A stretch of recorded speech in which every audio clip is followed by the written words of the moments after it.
A violent jolt, the shattering of glass, and the suffocating feeling of ice-cold seawater flooding in.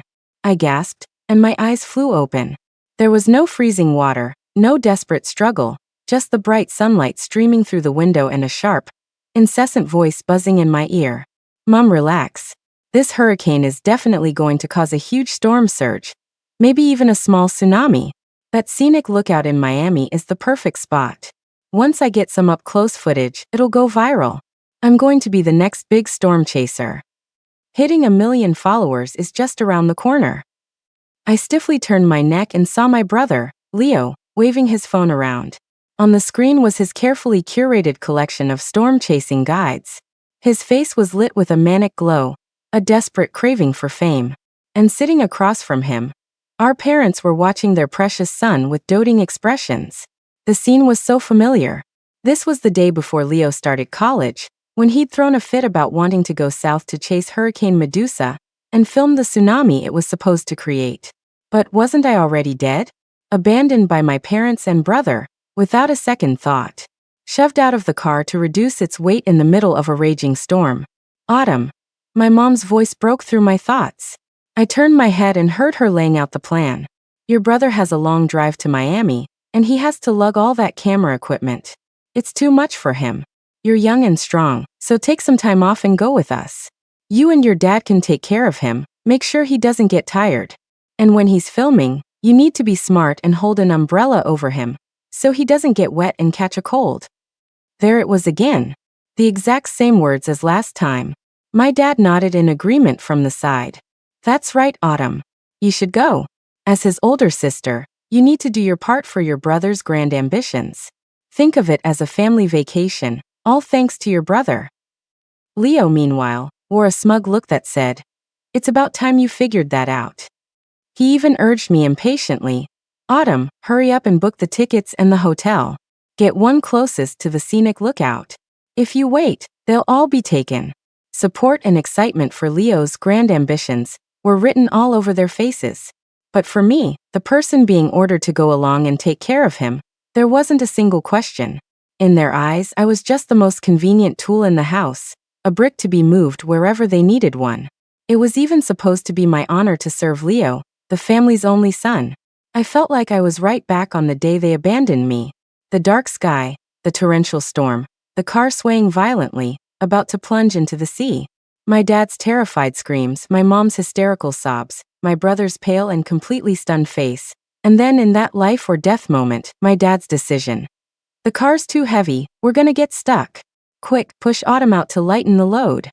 I didn't even have time to react. My mom pried my hands from the car's handle, my dad punched me in the face, and my brother, Leo, kicked me straight out. The three of them worked together, viciously and without hesitation, shoving me toward the open car door, terrified I would slow down their escape. In that suffocating despair, the last thing I saw was the car, freed of my weight, lurching forward. My parents were protectively shielding their precious son as they slammed on the gas and sped away. The feeling of water rushing into my nose and mouth, the crushing pain in my chest as if it were about to explode, it was all still so real, so deeply etched in my memory. That wasn't a nightmare. It was the death I had actually experienced. And they had escaped, all thanks to my sacrifice. Afterward, facing questions and condemnation online, they cried with heartfelt sincerity for the cameras, pushing all the blame onto me. We couldn't stop Autumn. The poor girl just had to see the tsunami, we couldn't hold her back. In their minds, I was a tool to be sacrificed for my brother at any moment, my death milked for every last drop of value to absolve them of guilt. "Autumn, what are you spacing out for? Book the tickets." Leo's impatient voice snapped me back to the present. My parents' eyes focused on me again, filled with their usual disapproval and suspicion. I slowly lifted my head, my gaze sweeping over each member of this family of three. A single, crystal-clear thought formed in my mind. Not this time. There is no way I'm setting foot on that path to certain death again. As for their precious son's dream of becoming an influencer, whoever wanted to babysit him could go right ahead. I was out. Leo was still rambling on, painting a picture of his magnificent future, as if he were already a star with 1 million followers. I knew that resisting directly would only bring immediate backlash, but I had to try. I tried to make my voice sound worried. Dad, Mom, Leo, I checked the weather forecast. Medusa is a major hurricane. The Weather Service has already issued a red alert, and they're saying there will be torrential rain along the coast. It could create a dangerous storm surge. It's really not safe to go right now. Maybe we should just stay home. The moment I finished, Leo exploded. Shut up. Don't you jinx it, Autumn. What do you know? The best shots come from danger. Other people are too scared to go, but I'm not. That's how you get famous. You're just a coward who can't stand to see me succeed. You always ruin the mood. My dad's face darkened. If you don't have anything good to say, then keep your mouth shut. What's this about danger? This is serious business for Leo. It's his career. As his sister, the least you could do is be supportive, but instead you're here pouring cold water on everything? How did I raise someone so inconsiderate? My mom's complaints followed right after. Autumn, you're just too rigid. For young people today, live streaming and being an influencer is the biggest career path there is. Leo has this ambition and our whole family has to support him. But you, instead of helping, you just drag him down. She then fell back into her usual habit of giving orders. Besides, with you there to look after your brother and help out, we can relax a little. You're the older sister, you have to take on more responsibility. I'd been hearing these words for over 20 years. Because I was the older sister, I had to give in to him, take care of him, and put him first in everything, for my entire life. When we were kids, if my mom cooked a chicken, both drumsticks went to Leo. I only got the bony wingtips and neck. Mom would say, "Your brother is little and still growing. A good sister lets her brother have more." His new toys would be piled high, while my pencils were worn down to the length of a fingernail. Booking a hotel is such a pain. Autumn, why are you so selfish? See, this is my family. My one refusal was seen as being difficult, holding them back, being ungrateful, and selfish. I knew that simply saying no wouldn't change their minds about dragging me along as a nanny. If I couldn't refuse, then I slowly lowered my head, as if I'd been scolded into submission, as if I'd accepted my fate. Okay, I'll go. My parents' anger subsided slightly, seemingly satisfied that I was finally being sensible. I continued, but if this is for Leo's career, we can't skimp on equipment, right? How's he supposed to get famous if the footage sucks? We'll need the latest action cam, a waterproof drone, and a high-end stabilizer, right? And the communication gear can't be cheap either. What if something happens and we can't call for help? Bad gear is just as dangerous as going with nothing, and it'd all be for nothing. As expected, the moment Leo heard latest equipment, his eyes lit up. He grabbed my mom's arm and shook it. Yes, Autumn's right. Mom, Dad, I need the best gear. How else am I going to be better than everyone else? Give me the money. My parents hesitated for a moment, but their adoration for their son ultimately won out. My dad shot me a glare filled with resentment and grumbled. All right, Leo, Dad will buy it for you. But you, Autumn, I'm telling you, the cost of all this equipment is coming out of your salary later. Now go and order everything for your brother right now. I listened with a blank expression. Dock my pay. We'll see if I ever give you the chance to drain my money and my life again. A tense, pre-battle atmosphere filled the house. Leo directed the three of us as we purchased all the expensive combat gear on his list. Mom, Dad, we need to do something about the car too. A regular sedan won't cut it. We need to reinforce it. How else are we going to chase the wind and waves? Leo said, looking at the newly bought equipment in boxes, suddenly having another thought and barking out orders. When my parents heard it was for safety, they naturally agreed to anything and immediately contacted a car modification shop. Before we left, the whole family drove over. The mechanic looked at the car and asked, "So, what are you looking to do?" My dad repeated my brother's instructions. Reinforce the chassis, do a full safety inspection, and switch the tires to something with better grip. The old mechanic nodded, jotting things down while casually asking, "Going on a long trip? Bad roads?" I thought for a moment, then forced a slightly exaggerated smile, pretending to be the adoring sister.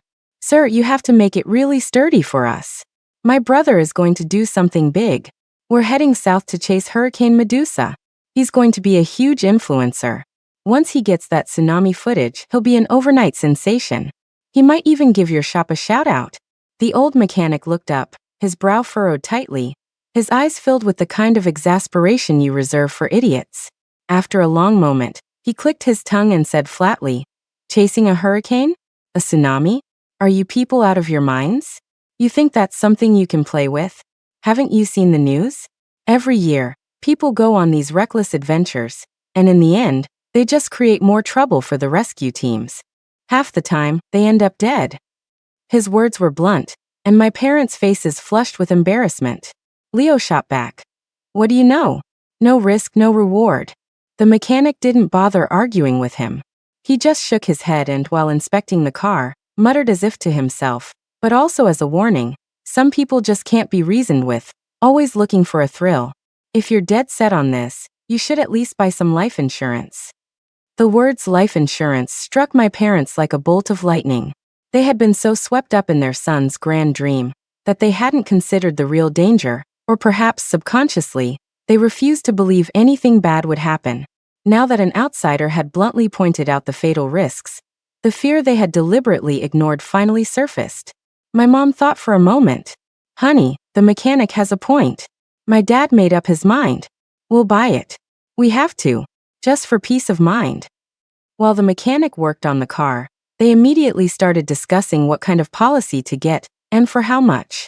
Soon, they were on their phones, each buying a high-coverage accidental death policy for themselves and for Leo.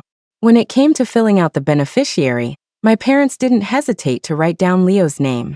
For Leo's policy, they named my dad. Throughout the entire process, no one even glanced at me. No one asked, "Autumn, should we get a policy for you too?"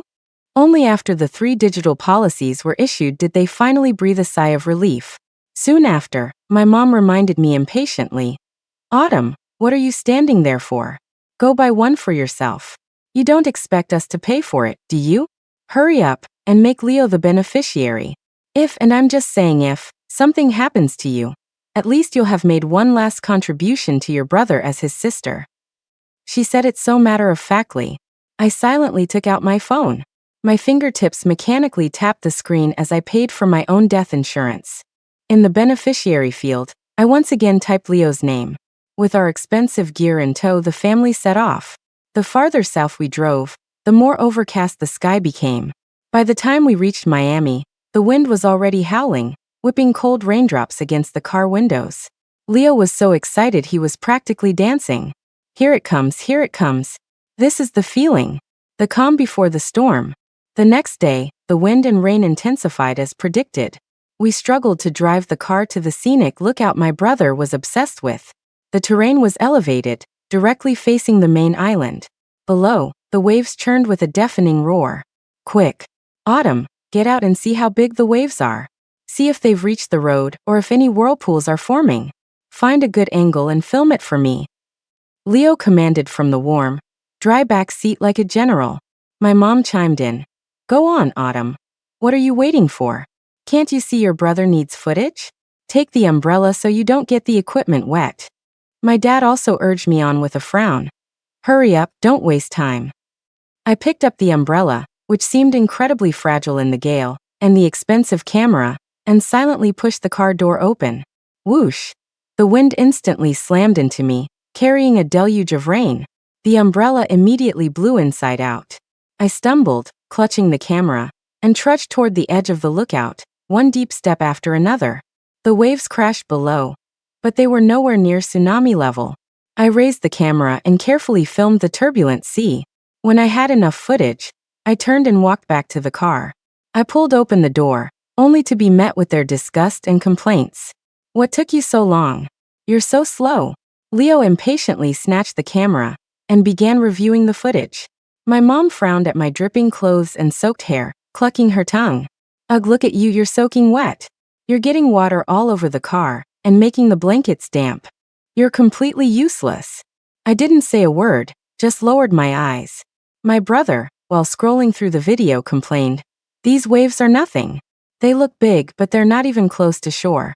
This doesn't look like a tsunami at all, just a strong storm. Today was a waste of time. I knew we wouldn't get that lucky." For the rest of the day, the same scene played out twice more. Time and again, I was sent out to scout the conditions. Time and again, I was drenched to the bone. Time and again, I brought back footage that wasn't exciting enough, only to face my brother's complaints and my parents' disdain. Useless. You can't film anything good. Leo's patience ran out, and he started lashing out. I knew you couldn't do anything right, you're a jinx.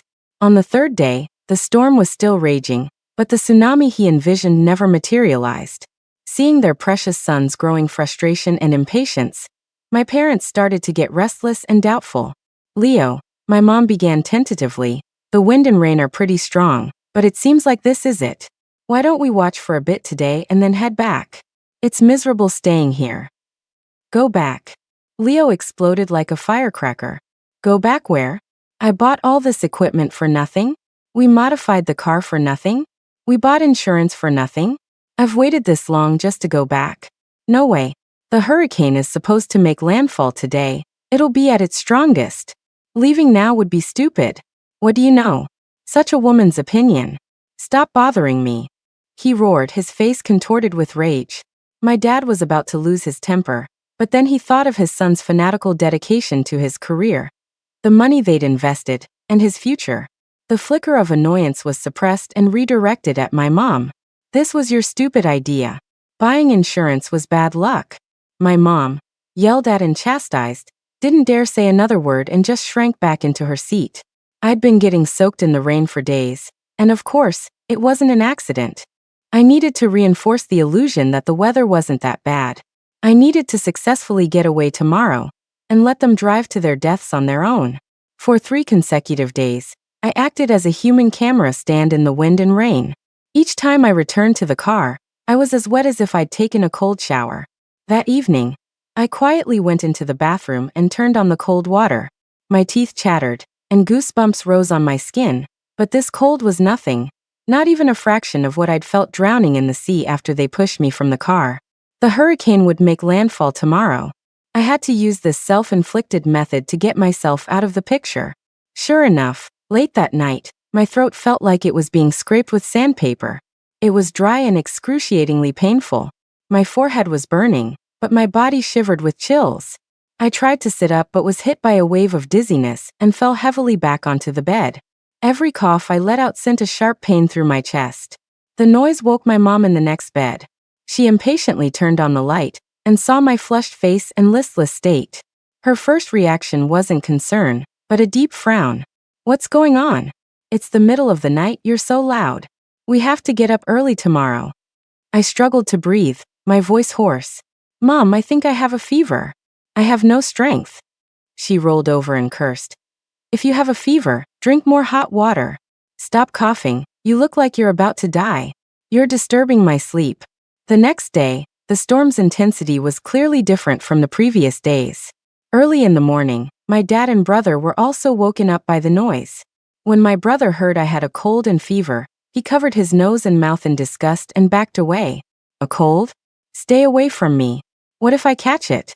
I have to go shoot my masterpiece today. My dad's face darkened. In their original plan, the nanny, was essential. I was supposed to carry equipment, hold the umbrella, scout the path, and take care of their precious son. Now that I was sick, it threw a wrench in all their plans. You really know how to pick a time to get sick. Always causing trouble.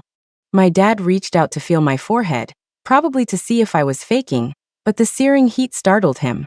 He grew even more annoyed. You're burning up. What a pain. My mom insisted I get in the car and go with them, saying I could at least be half a maid. But Leo vehemently disagreed. Get him away from me. There's not much room in the car as it is. Bringing a sick person along will just get in the way. And if I get infected, are you going to take responsibility? He's useless now, don't bring him. My parents exchanged a look. Seeing their son's agitated refusal, they finally made a decision. Fine, Autumn will stay. You're good for nothing but causing problems. Leo, let's go. Before leaving, my mom threw one last command at me. Remember to keep an eye on the weather. If anything changes, post it in the group chat immediately. Help your brother check the route and wave conditions remotely. Did you hear me? Don't mess up the important stuff. With that, they hurried off with their precious son and a pile of expensive equipment. The door closed, shutting out the sound of the wind and rain.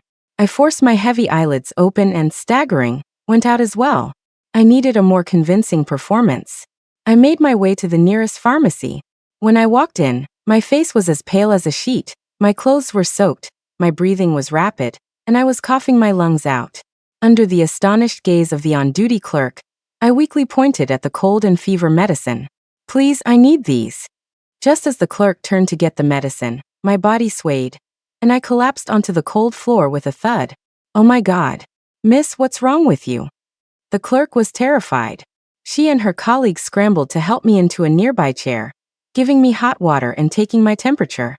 When I came to, I grabbed the clerk's hand, my voice filled with tears and fear as I spoke in broken sentences. "Thank you, I'm fine, just a fever. My family, they went to the coast to chase the storm, Hurricane Medusa. I couldn't stop them, they insisted on going to film the tsunami. I got sick and they said I was in the way. I'm so scared for them. They told me to check the weather and stay in touch, but I perfectly played the part of a helpless, terrified girl who was sick and worried, while my trembling hands took out my phone. I started dialing my parents' numbers over and over, sending voice messages. "Mom, Dad, how are things over there? The news says the hurricane's path might have changed, and it could be stronger than forecasted. You need to come back. The signal, why is the signal so bad? Answer the phone. Beep, beep, the number you have dialed is temporarily unavailable." At first, the signal was intermittent. I could occasionally get a ring, but no one answered. Maybe they were too focused on their storm chasing to bother. Later, as the wind and rain outside intensified again, the calls wouldn't go through at all. Each time, I was met with the cold automated message. "The number you have dialed is unavailable." The two young women at the pharmacy stood by my side, looking from me to the worsening weather outside with expressions of sympathy and disbelief. Oh my God, what kind of family is that? Leaving their sick daughter behind to go to such a dangerous place. Chasing a hurricane, no less. Do they have a death wish? "Don't worry, just take care of yourself first. You're burning up," one of the clerks said kindly, letting me rest in the pharmacy and bringing me a blanket and fever reducers. Through the glass door of the pharmacy, I watched the wind rage outside under a dark gray sky. On my phone screen, weather alerts kept popping up, the red warnings glaringly conspicuous. Medusa's central pressure continues to drop. Landfall intensity may exceed forecasts.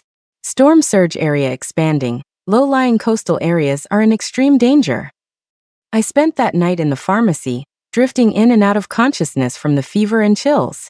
News apps started pushing out emergency alerts one after another, the red warnings scrolling across the screen. Hurricane Medusa makes landfall, intensity far exceeding expectations, with maximum wind speeds near the center reaching XXmph. Storm surge combined with astronomical high tide has caused severe flooding near the XX Scenic Lookout in Miami. Water levels in some areas have surpassed 6 feet. Urgent warning. Residents in low-lying coastal areas must evacuate immediately. Do not approach the coast. Do not engage in so-called storm-chasing activities. Extrême danger. Multiple reports of stranded individuals have been received. Rescue teams are en route. It seemed quite a few people with a death wish had gone to that perfect spot. The storm had indeed arrived, far more powerful than the one in my past life. How long could that reinforced car hold up against such a monstrous force? The insurance they bought finally came in handy, didn't it? This was the path to fame they had pursued at all costs. This was the retribution for pushing me to my death without a second thought. And yet, in the deepest part of my heart, a small, residual flicker of concern for the 3 lives I called family remained. I closed my eyes, and images of them shoving me out of the car flashed through my mind.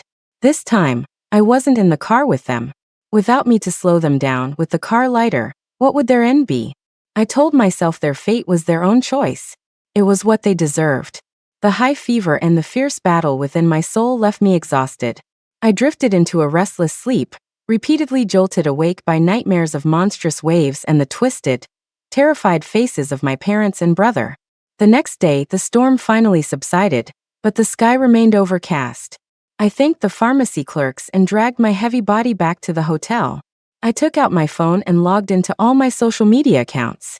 I began frantically sharing all sorts of disaster reports and rescue updates, accompanied by texts filled with anxiety and worry.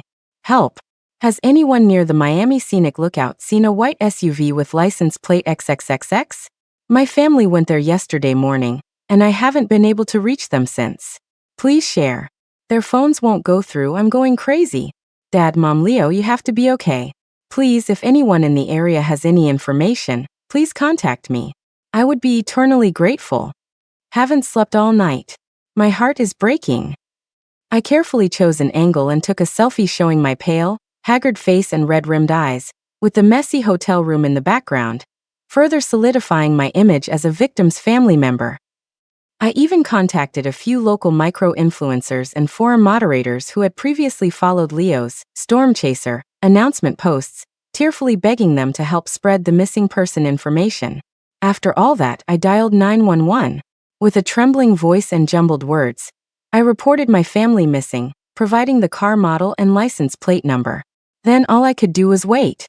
Official rescue operations were still underway. It wasn't until the afternoon of the third day that my phone rang. It was an unfamiliar local number. The voice on the other end was calm and solemn, an official tone.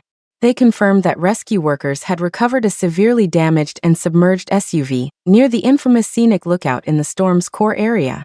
The license plate matched the one I had reported. 3 bodies were found inside the vehicle. While final identification would require DNA comparison, the initial assessment was that there were no survivors. The official mechanically expressed their condolences and asked if I needed psychological support or assistance with the next steps. I held the phone, my fingers ice cold. It was over. It was really over. I opened my mouth to say something, but no sound came out, only a choked sob. Long after I hung up, I sat there, stunned. Meanwhile, scattered discussions about the accident began to appear online. Besides condolences for the deceased, another narrative started to emerge. Heard they were out storm chasing. Ugh, why don't people ever listen? I think he called himself the storm chaser. Must have been desperate for fame. Now he's paid with his life and endangered others, not to mention all the trouble for the rescue teams. According to an inside source, the whole family of 4 was supposed to go, but the sister got sick at the last minute and didn't go. She dodged a bullet. Don't know if you'd call that lucky, or... I stared at that comment, my eyes narrowing. It was happening. Just like in my past life, the narrative was shifting, and the rumors pointing the finger at me had already begun. But I didn't have time to deal with that yet. The police arranged for me to identify the bodies. Bloated and battered by the storm, they were almost unrecognizable. I numbly shed tears, took one last look, and arranged for their cremation. After I finished all the paperwork and started dealing with the insurance, things got complicated. As expected, my parents' policies listed Leo as the beneficiary, and Leo's policy listed my dad. With all 3 having died at the same time, according to the terms of the policies and relevant laws, I ultimately became the sole heir to the massive payout. But this would require time, documents, and a rigorous review. Somehow the news leaked. The first call was from a distant aunt. Her tone held little grief, but was filled with probing questions and suspicion. Autumn, what happened? I heard you were the only one who was okay. Why didn't you go with them? Your parents and Leo relied on you so much. If you had been in the car to watch over them, to talk some sense into them, maybe this wouldn't have happened. Auntie, I had a high fever and couldn't get out of bed. Leo was afraid I'd get him sick, so he wouldn't let me in the car. The hotel manager and the pharmacy clerks can all vouch for that. She clearly hadn't expected such a direct rebuttal. She muttered a few words of condolence and hung up. Soon, the police officers handling the accident came to see me again. This time, their attitude was no longer one of simple sympathy, it was laced with professional scrutiny. Miss Hall, we've re-verified some details. We understand that you were indeed sick and have a record of it. However, the lead officer's gaze was sharp. We noted that your parents and brother purchased high-value accidental death insurance policies right before their trip, and you are now the primary potential beneficiary of these policies, which amount to a very large sum. We need to rule out any possibility of foul play. Malicious speculation also began to appear online. On some local forums and social media threads, anonymous insiders started dropping hints. I heard the daughter was dead set on going, but then suddenly got sick right before they left. Isn't that a little too convenient? 3 of them are dead. And she's the only one who lives to collect all the insurance money. Makes you think, doesn't it? Maybe she knew how dangerous it was and deliberately stayed behind to collect the insurance payout. That's some next-level scheming. Maybe she's the one who convinced them to buy the insurance in the first place, then pulled a fast one. A heart of stone. Insurance fraud, murderer, family killer. All sorts of vicious labels and accusations were thrown at me. In the eyes of some, I had transformed from a survivor into a cunning, malicious suspect. Officer, I understand your suspicion, but I didn't set them up. Proving my innocence is actually quite simple. Before we left, our car's chassis was reinforced and it had a full inspection at a modification shop in Miami. They installed a dashcam at the time, a high-definition model with front and rear cameras, and a parking monitor function. The memory card should still be in the car. Since the car was recovered and the dashcam is a waterproof model, there might still be data on it. Even if there isn't, the shop might have installation records or even security footage. It should clearly show who decided to go storm chasing, who suggested buying insurance, and whose names were written down as beneficiaries. My words were clear and logical, providing a concrete and verifiable lead. The officer clearly hadn't expected me to offer such a valuable investigative angle. He immediately signaled for a junior officer to take notes and began contacting the salvage team and investigators to check the status of the dashcam and to retrieve evidence from the modification shop. In the nearly totaled SUV, the salvage team was lucky enough to find the reinforced dashcam. Although the casing was deformed, technicians were able to perform an emergency repair on the internal memory card and recover a few fragmented video and audio clips. When I was called in by the police to view the footage, a female officer sympathetically poured me a cup of hot water and stayed by my side the entire time. They had probably already watched the contents. A technician clicked play. The video was blurry and shaky, filled with the sound of pounding rain, howling wind, and terrified screams. The fragments pieced together the final moments of my parents' and brother's lives. I heard Leo's voice, distorted with excitement. "Dad. Closer. Get closer. This angle is no good. I need to get a shot of the waves crashing ashore." "Leo, we can't go any further. The water's already rising. It's too dangerous." My mom's voice was filled with tears and fear. "Shut up. What do you know? No risk, no reward. Didn't I ask you to support me? I knew you'd be like this." The footage showed the car recklessly lurching forward another few feet, followed by an even more unreasonable demand from Leo. "This isn't working. I can't film from inside the car. I'm getting out. Mom, Dad, come out and hold on to me so I don't get blown away, quick." I could hear my parents' muffled, terrified objections, but they were quickly drowned out by my brother's roars. There was a chaotic sound of doors opening and closing, and the noise of the wind and rain instantly swelled to a terrifying level. The camera captured Leo stumbling out of the car, with my parents following close behind. The three of them were immediately battered by the wind, barely able to stand. They became blurry dark figures, huddling together, but the storm was too strong. Leo couldn't even hold his camera steady, let alone film anything. A scream, likely from a tree branch or debris hitting them. The three of them scrambled and stumbled back into the car, drenched and disheveled. That was terrifying. "No more filming, no more. Let's go now." My mom's voice was on the verge of a complete breakdown. But that's when the accident happened. My mom seemed to be trying to shut the car door, but a sudden, violent gust of wind hit the door. The wind ripped the door open, and my mom was instantly sucked halfway out of the car. She clung desperately to the door frame, her body dangling in the air as she let out a blood-curdling scream. But what happened next sent a chill down the spine of everyone watching. My dad didn't try to pull my mom back in. Instead, he slammed on the gas, and the car shot forward in an attempt to escape. And Leo just cowered in the back seat, screaming, making no move to help his own mother who was right beside him. "Pull me in. Honey. Leo. Pull me up." My mom shrieked in desperation. Perhaps it was a burst of survival instinct, but she somehow managed to use her last ounce of strength to drag herself back from the gale, collapsing back into her seat. She immediately slammed the door shut. However, instead of relief, she exploded in a heart-wrenching, bitter tirade. "Frank, are you even human? You were going to leave me. And you, Leo, I'm your mother. Why didn't you help me? Did a dog eat your hearts?" But what erupted wasn't guilt, but rage born from shame. My dad, frantically trying to turn the car around, panted and yelled, "What are you shouting for? How was I supposed to pull you in back there? You almost dragged us all down with you. You're such bad luck. All you do is cry and hold us back." Leo, still in shock, whined, "Mom, you scared me to death. You almost ripped the door off. Can't you be more careful?" My mom's sobs stopped abruptly, stunned into silence by the coldness of her husband and son.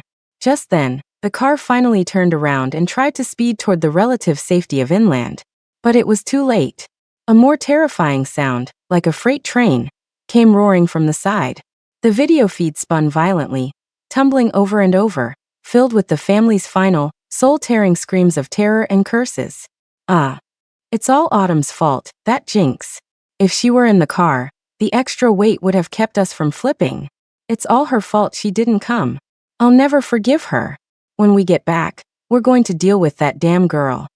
A massive crash, the sound of shattering glass, the gurgling of seawater pouring in, and then silence. Only the static of the electronics and the muffled sound of the water. The video ended, and the room was completely silent. The investigators' faces were grim, even horrified. They had witnessed a disaster born of stupidity and fanaticism, and they had also witnessed the selfish ugliness of human nature exposed in its most extreme moment. I sat in my chair, the hand holding the water glass trembling slightly. I knew they were selfish, I knew they were cold, but I never imagined that in their final moments, they would feel no remorse, but instead heap all their resentment and failure onto me, the one who wasn't even there.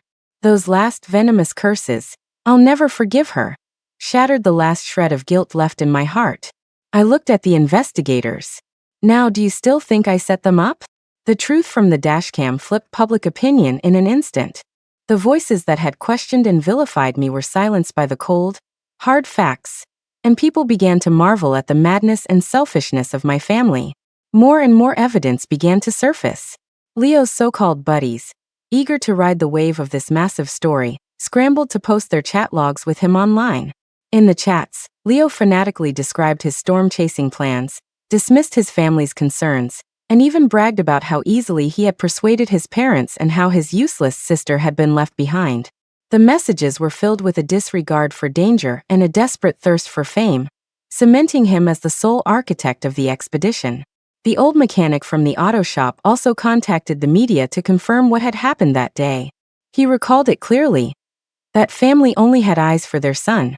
The young lady mentioned it was dangerous, and the father looked like he was about to hit her. When it came to the insurance, they were in such a rush, they only bought it for the three of them, and the beneficiaries were the son and the dad. They never even thought about getting a policy for the daughter. In the end, the girl had to buy her own, and they even forced her to list her brother as the beneficiary. I thought right then and there, this family sigh. The mechanic's testimony ruthlessly tore away the facade of our family, exposing the deep-seated sexism. The pharmacy clerks were also interviewed and described in detail how sick I was. She could barely walk, her face was as white as a sheet, and she fainted right in our store.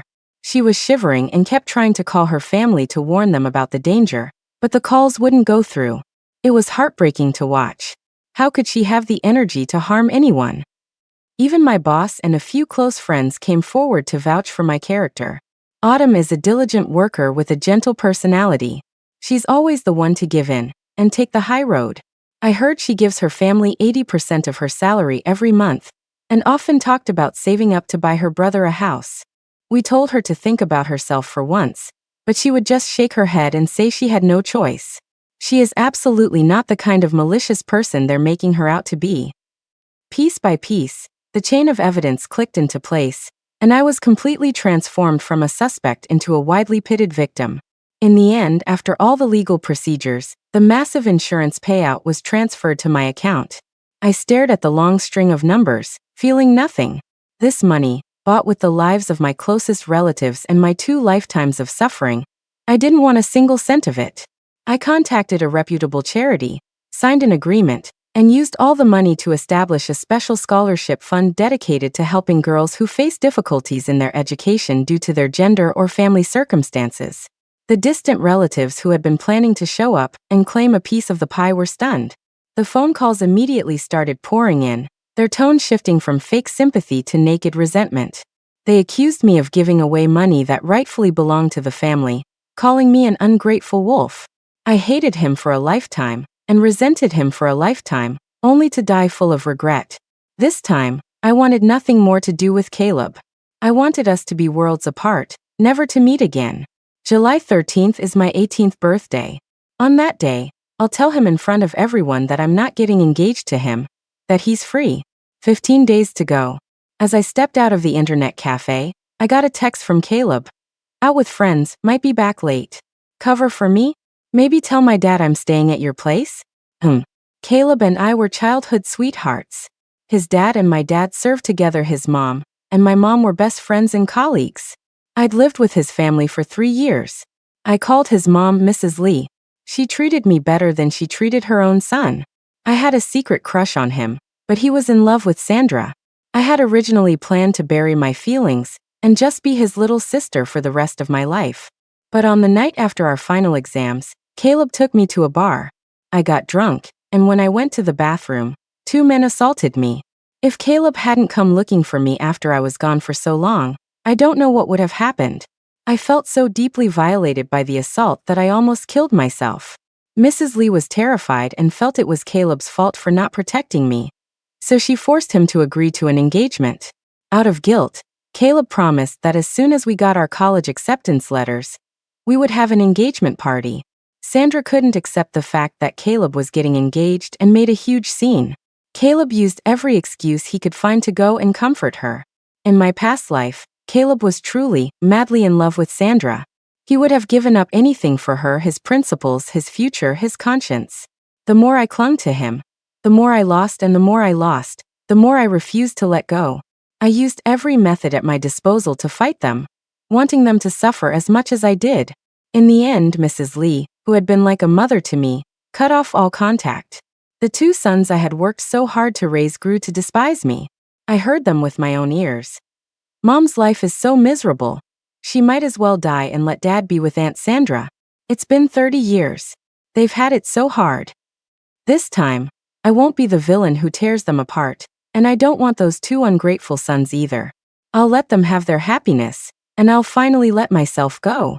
Changing my early decision application was the first step in getting away from Caleb, and the first step in living for myself.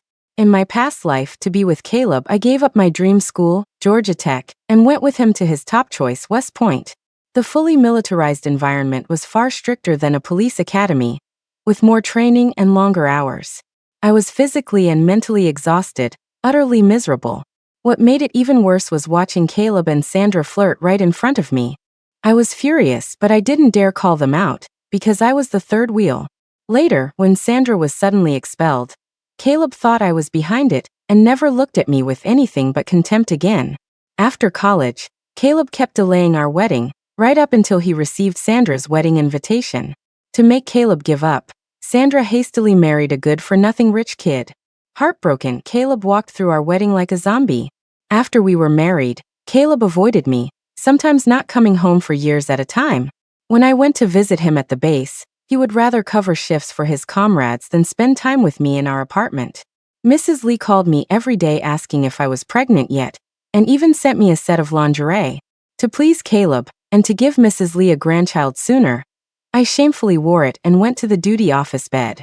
Caleb just pointed at my nose and called me cheap. I couldn't take it anymore. I ran back home that night, demanding a divorce. Caleb came back and apologized, sweet-talking me and finally consummating our marriage, 3 years late. After just one night, I was pregnant with twins. I thought that having children would make Caleb take up his responsibilities as a husband and father. It was only later that I realized kids could only tie me down. The only person who could tie Caleb down was Sandra. Even when he knew Sandra's provocations had caused my difficult labor, nearly killing me and the babies, he still defended her without hesitation. To get me to forgive Sandra, he knelt before me and stabbed himself twice, atoning for her sins. I was still in the hospital. Our children were in incubators, and he didn't ask about them once, let alone visit. The moment I got home, I received a video from Sandra. In it, she and Caleb were holding each other tightly, dancing in a way that made my blood boil. That summer night, Mrs. Lee was coming back from her study session and saw me staring at the screen. She peeked over my shoulder. When she saw the content, she was furious. That rotten kid, ditching his own fiancée to hang out with some outsider. I'm going to skin him alive. And that Sandra, she's a real homewrecker, shameless enough to be dancing like that with Caleb when he's about to get engaged. I'm going to have a word with her parents tomorrow. Sandra's dad was a security guard at our school, and her mom was a janitor. As the school's dean, Mrs. Lee had always been easy on them. But that changed when she found out Caleb was secretly dating Sandra. Mrs. Lee believed in matching social statuses and looked down on Sandra's family background. She wanted Caleb to be with me because my dad was a major, my uncle was the principal of a top provincial high school, and my other uncle was a department director. My connections could brighten Caleb's future. To break them up, Mrs. Lee found fault with Sandra's parents every time she saw them, hoping Sandra would get the hint and stay away from Caleb. However, Sandra and her parents clung to Caleb, refusing to let go. In my past life, even with Mrs. Lee and I working together, we couldn't get Sandra away from Caleb. By the time I was worn down and Mrs. Lee was old and frail, Sandra successfully married Caleb, and even won over my two wonderful sons. This time, I won't stop them anymore. But I won't interfere with Mrs. Lee either.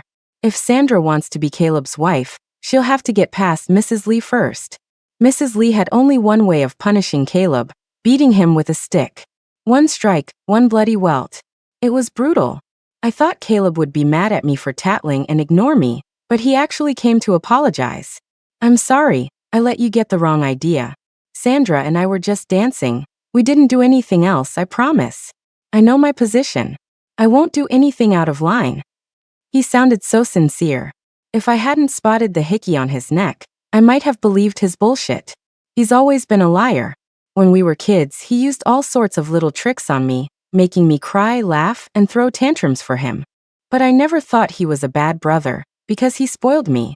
After I had the kids, he lied and said he'd cut off all contact with Sandra.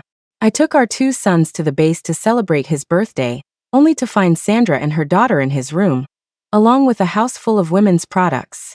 Later, when I was dying and asked him to come to the hospital, he said he was injured and couldn't walk. In reality, he was busy planning his wedding to Sandra. In my past life, he lied to me for a lifetime.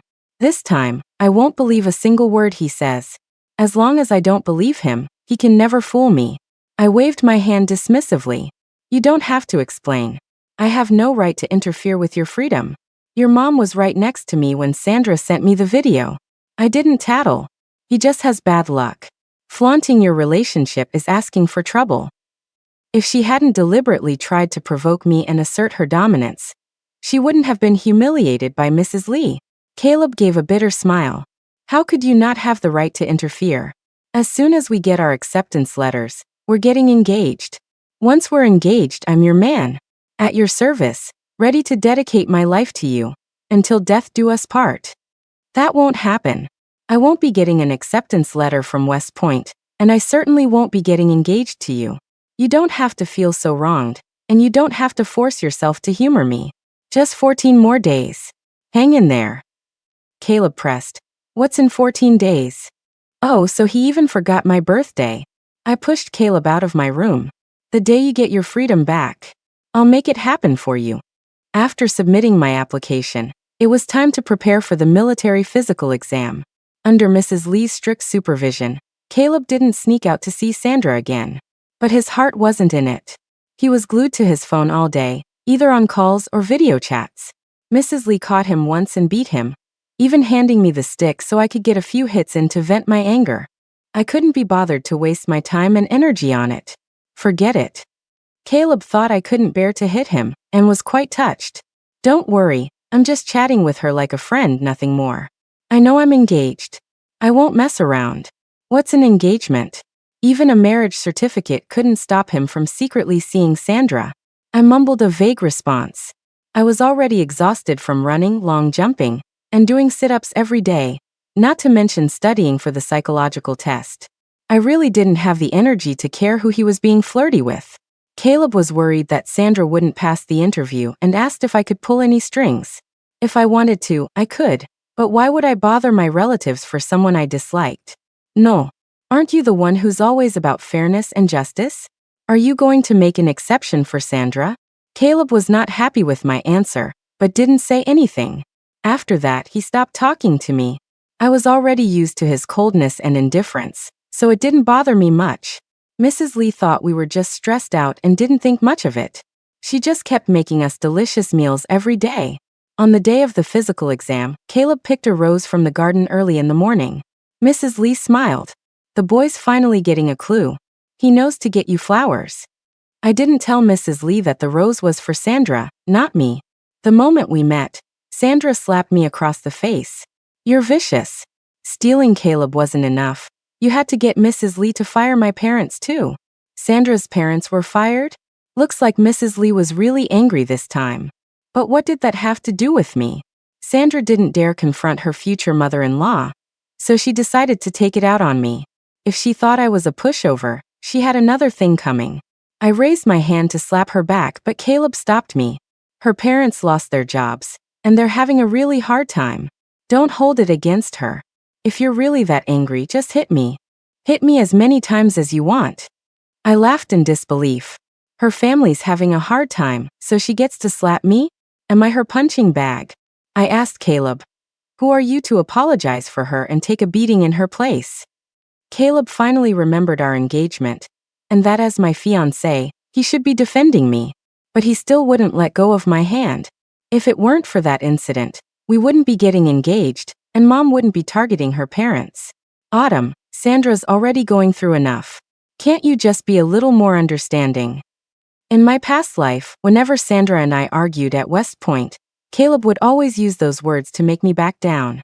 He knew how much that incident bothered me, yet he brought it up again and again. To protect Sandra, he stabbed me in the heart, one blow after another, as if I couldn't feel pain. Now he was doing it again. But I wouldn't back down anymore. I coldly pried Caleb's hand off me, finger by finger.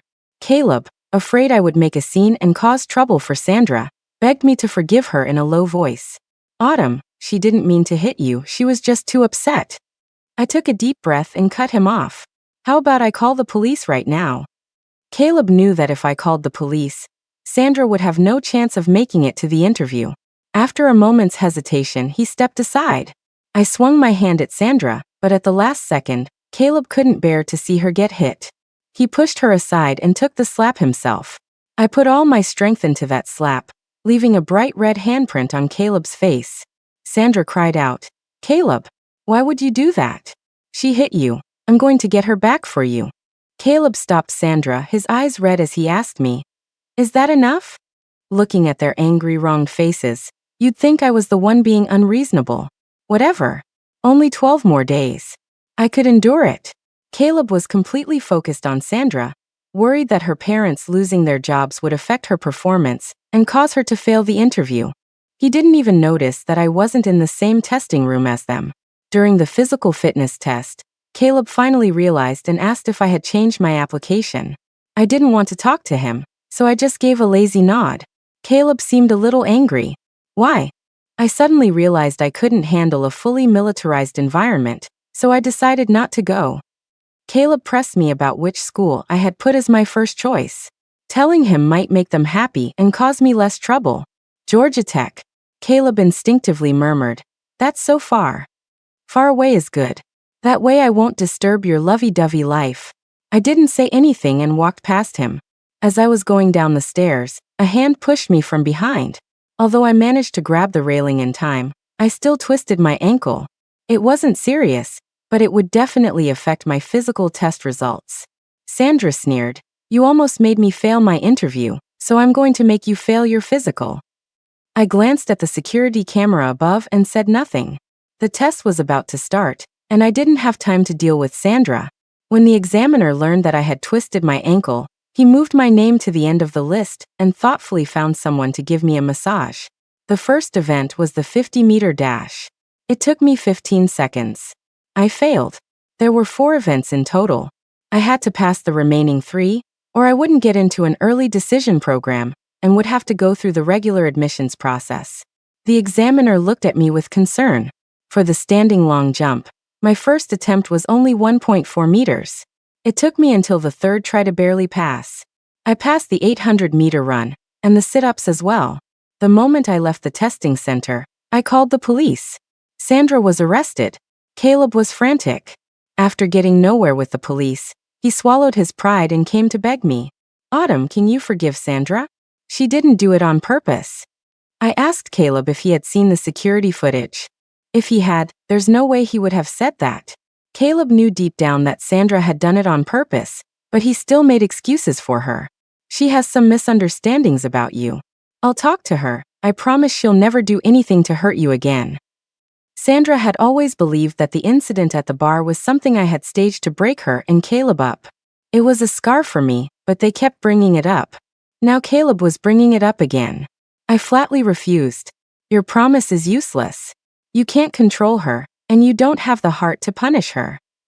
Caleb was mortified, both by Sandra's audacity and my refusal to back down. But he still couldn't let go of Sandra. You really can't. I cut him off. She did something wrong, and she should be punished.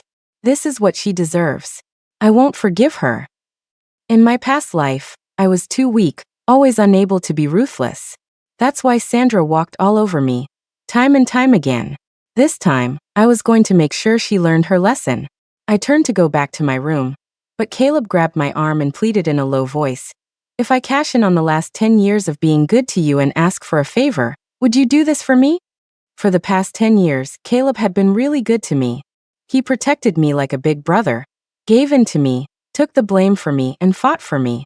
Especially after my mom died, if it weren't for him, I would have developed a psychological illness. I never would have gotten into Georgia Tech.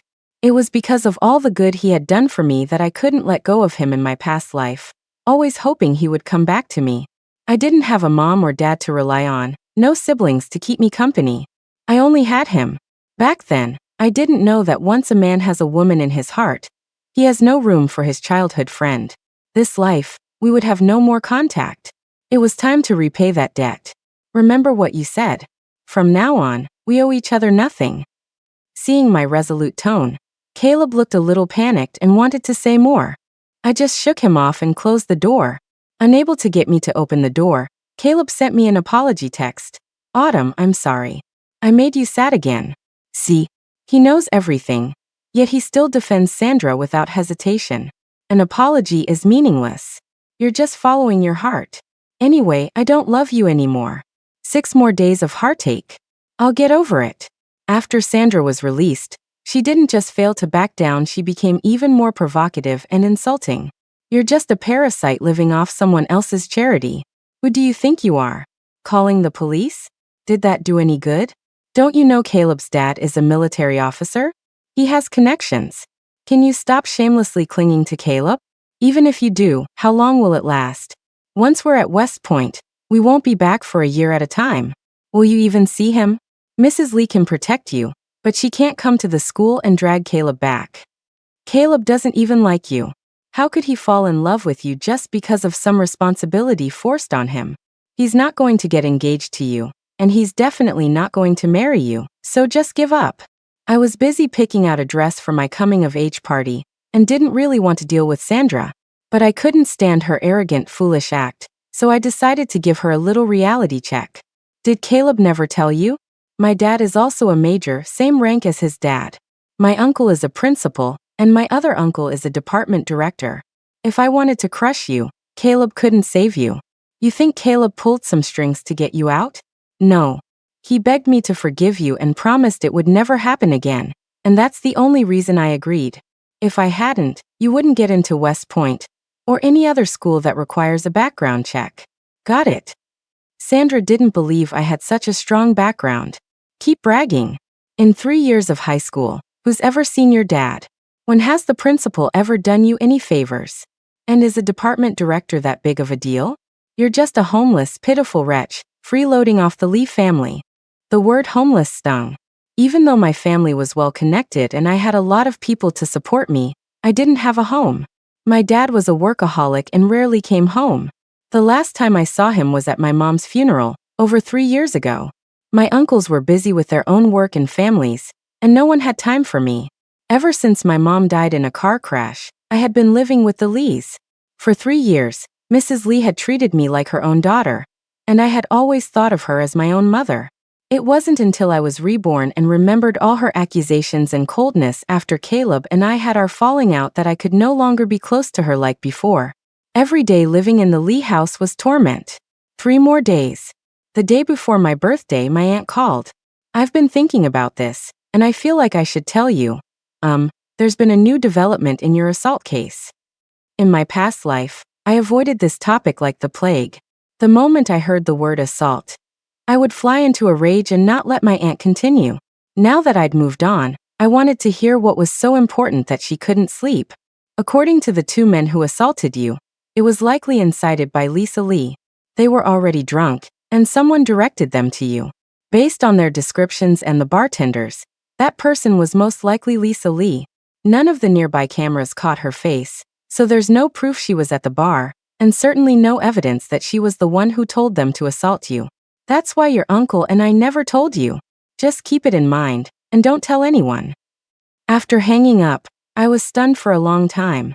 So the person who truly ruined my life wasn't those 2 assailants, but Mrs. Lee, the woman who was like a mother to me. She didn't like Sandra and was impressed by my family's status, so she came up with this vicious plan to force Caleb to get engaged to me. I was just a pawn she used to break up Caleb and Sandra, a stepping stone for Caleb's future. No wonder she always encouraged me to fight with Sandra for Caleb. When I lost to Sandra time and time again, she looked down on me for being useless, for being unable to hold on to Caleb's heart, and then she ignored me. When I was struggling to raise 2 children on my own, when I was fiercely fighting with Caleb, she stabbed me in the back and plotted against me. From beginning to end, she never truly cared for me. It was all calculation and manipulation. Mrs. Lee came in with a big box, smiling. Autumn, I have a surprise for you. Open it and see. I obediently took the box, opened it, and feigned surprise. Wow, what a beautiful dress.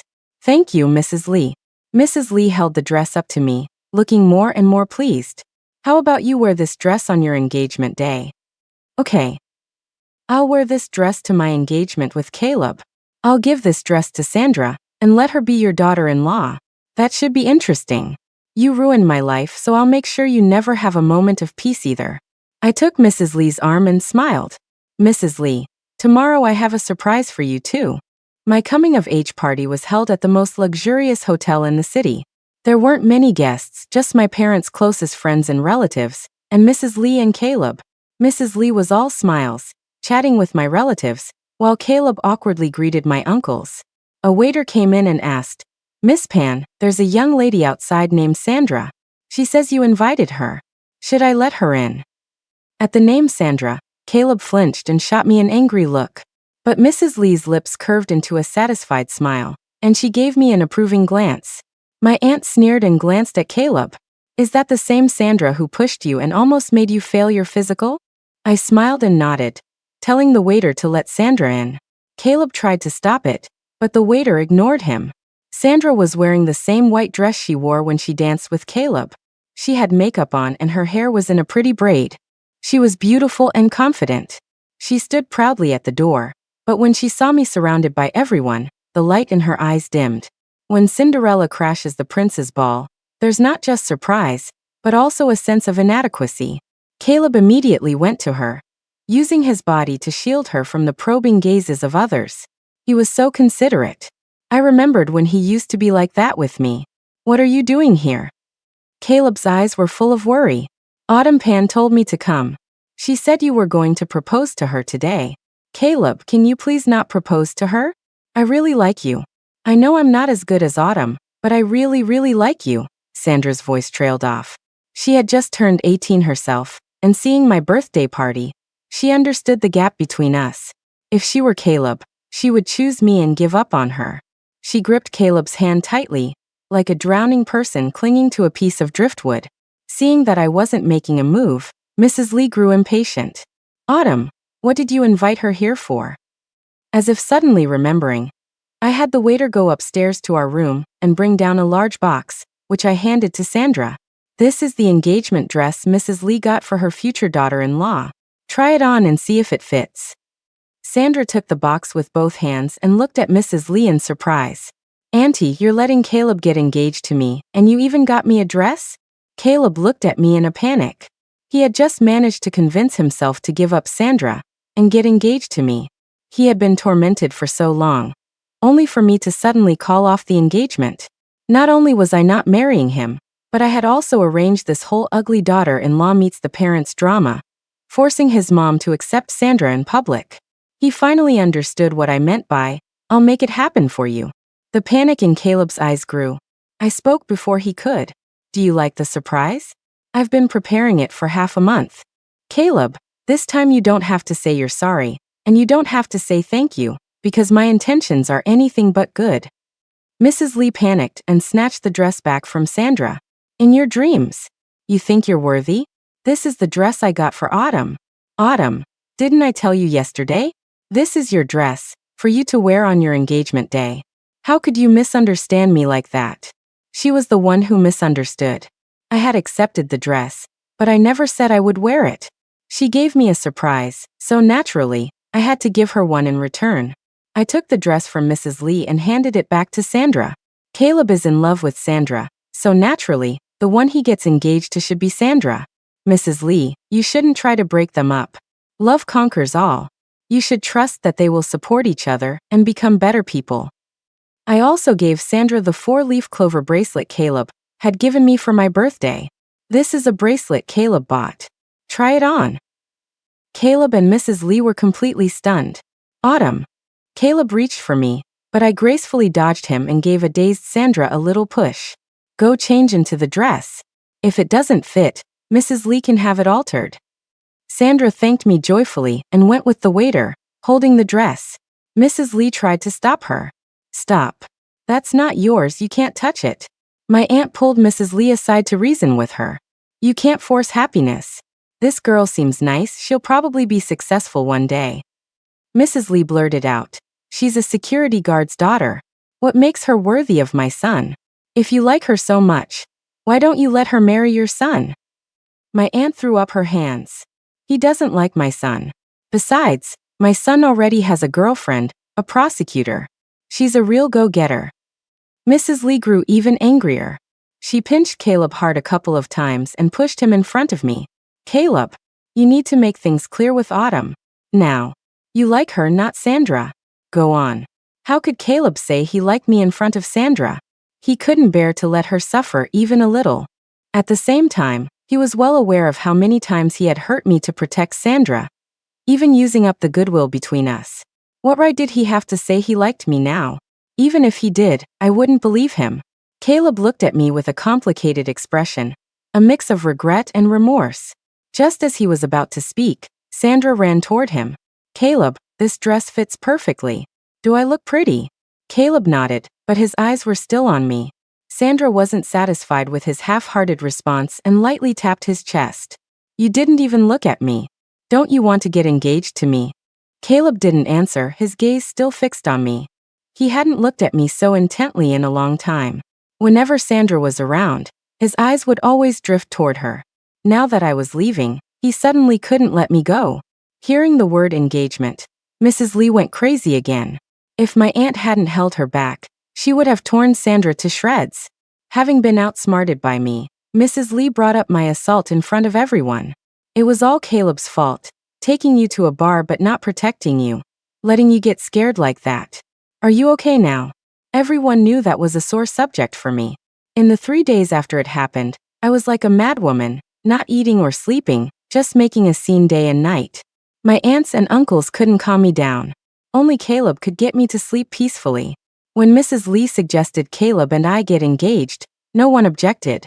Now that I had finally moved on and decided not to get engaged to Caleb, they naturally wouldn't object either. But Mrs. Lee's words could push me over the edge again. My uncles looked murderous. Caleb kept trying to signal Mrs. Lee to stop, but she acted as if she couldn't see, continuing to twist the knife. "From now on, you should never go to places like bars. They're full of shady characters, and a girl can easily get into trouble." My uncle was about to get up, but my aunt held him back. "Mrs. Lee, you were at the bar that day too, weren't you?" my aunt said. "Why are you wearing a mask in the middle of summer? Do you have a cold? Or is there something you'd rather not disclose? Since you were there, why didn't you just bring Autumn home?" Mrs. Lee knew she'd been exposed and didn't dare say another word. To ease the tension, my aunt asked about college acceptances. Autumn, did you still apply to West Point? Has the list come out yet? Your aunt has already gotten you a suitcase and a laptop for school. I put down my chopsticks. No, I applied to Georgia Tech. The list just came out. I didn't disappoint everyone, I got in. My relatives showered me with praise and congratulations. Sandra chimed in at the wrong moment. You're going to be a cop? With your princess attitude. You think you can handle that? Is a cop's salary even enough to buy you one of those dresses? Caleb tried to cover Sandra's mouth, but she playfully kissed his palm.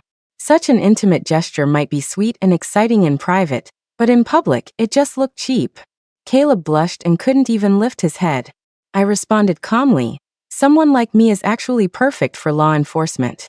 I can truly be unbending to power and uncorrupted by wealth, and serve the people with all my heart. If someone like you were to become a cop, you'd be a real danger to yourself and others. A little bit of money would be enough to buy you off, and with a little pressure, you'd cave to threats. My uncle applauded enthusiastically. Well said. Our police force needs people like you. On behalf of the Provincial Police Department, welcome aboard. My aunt chimed in. Well, I guess I'll tentatively represent the prosecutor's office and welcome you too. Sandra, oblivious to the danger, challenged my uncle and aunt. What gives you the right to welcome me on behalf of the Provincial Police Department and the prosecutor's office? It's not like you own them. Caleb didn't want to deal with Sandra anymore. The mocking looks from everyone made him wish the ground would swallow him whole. Before the meal was over, Caleb left with Sandra. Her foolishness was endearing when it was just for him, but in front of everyone, it was just embarrassing. Mrs. Lee also left midway through the meal. After dinner, I didn't go back to the Lees. I checked into the hotel. My aunt sent a server to the Lees to help me pack my things. I stayed at the hotel for 2 days, then went back to my own home. My house hadn't been lived in for 3 years. Except for the nearly withered flowers on the balcony, everything was just as it was when my mom was still here. After a quick tidy up, I put on one of my mom's old dresses, lay down in her favorite rocking chair, and dreamt of being loved. My mom was a beautiful, elegant woman who loved to dress up and have fun.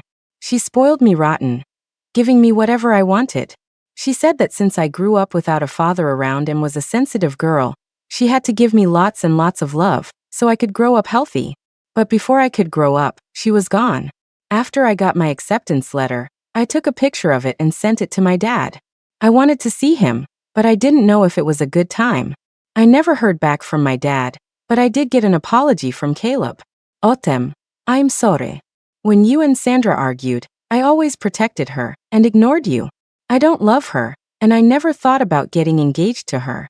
I just felt sorry for her and wanted to help her. I believed he was telling the truth. He liked Sandra, but not enough to want to marry her. In my past life, half the reason he was so hung up on Sandra was because he couldn't have her. The more you can't have something, the more you want it, and once it's easily within reach, it loses its appeal. After much thought, I replied with one sentence. I will eventually meet the person who will always defend me, whether it was friendship or love. All I wanted was someone who would always be on my side. On the day I left for school, Caleb wanted to see me off at the train station. I refused. I wouldn't want your girlfriend to get the wrong idea. Caleb frowned slightly. She's not my girlfriend. I've already made it clear to her. I smiled faintly. She doesn't seem to think so. After accepting Mrs. Lee's engagement dress, Sandra had been acting like Caleb's fiancée. She even sent me a message warning me to stay away from her man. After I blocked her, she started texting me from other numbers, annoying me to no end. I changed my phone number. Caleb didn't say anything. He just took my luggage and started walking. I deliberately walked slowly behind him, keeping a long distance between us. I didn't look at him, and I didn't talk to him, ignoring him just as he had ignored me in my past life. Caleb sensed my distance. He turned his head several times as if to say something, but ultimately kept his mouth shut. He knew that some things could never go back to the way they were. Maybe it was to make up for things, or maybe it was just out of politeness, but Caleb bought me a huge bag of snacks from the station convenience store. I picked out a bag of plain sunflower seeds. Caleb was surprised. You don't like the rest? Don't all girls like these things? Sandra. He couldn't go 3 sentences without mentioning Sandra, yet he claimed he didn't like her. Was he lying to me, or to himself? Not all girls like those snacks. Sandra likes them. You remember all of her preferences, but you've forgotten that I like plain sunflower seeds. Caleb suddenly covered his face, bowing his head in shame and choking out an apology. I'm sorry, I smiled, finally feeling a sense of release. I pulled my luggage toward the ticket gate without even saying goodbye. I never wanted to see him again. I took the slow train with a sleeper car so I could enjoy the scenery. The girl sitting across from me saw the law book in my hand and asked if I was a freshman and which school I was going to. It turned out her name was Vivian, and she was also going to Georgia Tech. What a coincidence. Georgia Tech had only accepted 2 girls from our province this year, and I had met one of them on the train. She was a bit of an extrovert. After just 3 minutes of chatting, she was calling me sis, and we had added each other on WhatsApp. We discussed law together, talked about our dreams and futures, and shared snacks. The more we talked, the more we clicked. It felt like we had known each other for years. It wasn't until we got off the train that I checked my phone. Caleb had sent me a message. I'm sorry, I've neglected you these past 2 years.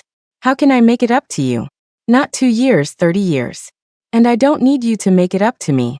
I deleted all of Caleb's contact information and changed my phone number again. During winter break, I went home and visited my old homeroom teacher. I casually heard him mention that Sandra had been expelled and was repeating a year of high school. I was surprised. Why would she get expelled out of the blue? The teacher looked a little embarrassed. I heard it was for stealing from a roommate. I was right. She couldn't resist temptation. In my past life, she was probably expelled for the same reason. Why did Caleb think I was behind it back then? He was just in the habit of blaming me for anything bad that happened to Sandra. This time, since I wasn't at West Point and had cut ties with him early on, he didn't suspect me. A year later, I was on an assignment with my senior colleagues and saw Sandra at a nightclub. She was wrapped around a sleazy-looking rich kid. It suddenly dawned on me. In my past life, she probably didn't marry that lazy rich kid to make Caleb give up. She married him for his money. She was all about the money, but she wanted to leave a legacy in Caleb's heart as a martyr for love, making him live with guilt for the rest of his life. Later, when she left the rich kid, it probably wasn't because of domestic abuse, but because his family had gone bankrupt. By then, Caleb was no longer under his parents' control. He had money, power, and connections, and my relationship with him was strained. She saw a chance to rekindle their old flame, and used the excuse of being abused to seek his protection. Caleb already had a soft spot for her and felt indebted to her, so they hit it off immediately. Caleb, trying to maintain the moral high ground of a married man, never had a physical relationship with Sandra. Sandra got impatient and started sending me suggestive photos and videos to provoke me, to get me to make a scene and go after her. The more I made things difficult for her, the more Caleb felt sorry for her and protected her. With these cheap tricks, she slowly drove a wedge between Caleb and me, eventually taking my place. In my past life, Caleb and I were both pawns in her game. I can't believe I lost to such a petty person, and so miserably. I couldn't just let this go. The rich kid was also one of our targets. As long as Sandra's drug test came back positive, she was done for. Looking at her ecstatic state, I knew she wouldn't be clean. With a little malicious guidance from me, Sandra ended up with 3 charges: disorderly conduct, resisting arrest, and assaulting an officer. In the end, she was sentenced to 4 years in prison. During her time in detention, Sandra repeatedly called Caleb for help. But Caleb couldn't even leave campus, let alone run off to New York to save her. During my junior year spring festival, I ran into Caleb at a class reunion. He was in his military uniform, tall, handsome, and radiating an air of righteousness. He stood out among all the other carefully dressed men. Most of the women's eyes were on him. When they saw me, everyone was very enthusiastic. Not because they had missed me after all these years, but because we had all matured and understood the importance of connections. I felt the same way solving cases required a strong network. Everyone in that room could become an industry elite or a business tycoon someday. I wasn't afraid of anyone, but I wouldn't easily offend anyone either. I was prepared for Caleb to confront me about Sandra, but instead he said, "That dress is beautiful." It really suits you. I replied flatly, thanks. His praise or his criticism no longer had any effect on me. A classmate brought up Sandra's prison sentence. Caleb, didn't you go to West Point together? How did she get expelled? And what did she do in New York to get locked up? Caleb took a sip of his drink and said calmly, I didn't know her that well. I'm not sure about her situation.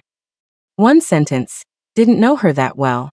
And he brushed off the person who once made his heart flutter. It was laughable. In my past life, I tried for 30 years to make Caleb forget Sandra, and failed. This time, I did nothing, and they had already gone their separate ways. Was this fate? Or was it something else? Caleb invited me to stay at his house for a few days. I refused. My schedule is packed. I really can't find the time. Caleb's eyes darkened. Is there really no chance for us? I reminded him. We're basically strangers now. After all, you already cashed in our past friendship to plead for Sandra. I said it then, and I'll say it again, we owe each other nothing. Caleb didn't say another word to me, just drank one glass after another. He could hold his liquor while all the other guys combined were no match for him. As the night wore on, the women started to leave, and I was getting ready to go too. Caleb, who had been in a drinking contest, stood up. I'll take you. Refusing probably wouldn't have worked, so I chose silence. Caleb walked me to the hotel entrance and asked the question that had been bothering him for a long time. Why don't you contact my mom? I didn't want to answer, but he insisted on knowing. My mom hasn't done anything to wrong you, has she? Why did you even delete her on WhatsApp? Since he was so insistent, I decided not to cover for his mother anymore. It would save him from thinking I was some ungrateful wretch, and maybe help him finally give up. Because the two men who assaulted me were put up to it by her. She was at the bar that night too. Caleb staggered back a step, almost falling. That's impossible. She would never do that to you. I laughed mockingly. Why don't you go ask her yourself? Caleb didn't believe it could be a drama orchestrated by his own mother. No, she wouldn't do that to you.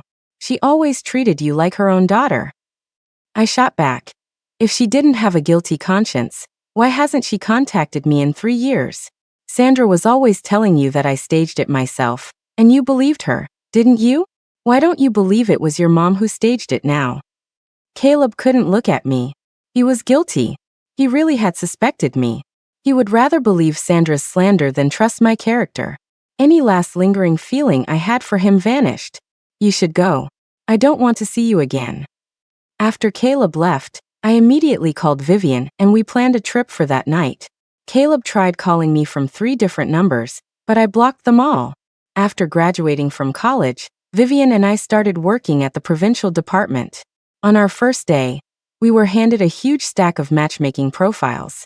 The profiles we got were almost identical. When I went to my uncle's house for dinner, I was handed another folder of profiles, personally compiled by my aunt. I handpicked these based on your preferences. Every single one has a clean family background and a good foundation. You could close your eyes and pick one, and you wouldn't go wrong. I didn't want to choose, so I passed them on to Vivian. 3 months later, Vivian was married. She had taken a liking to my aunt's nephew, making us relatives. 3 years later, Caleb showed up at my office. I hear you're still single. Would you consider me? I raised an eyebrow and asked coolly. Do you really think that's possible?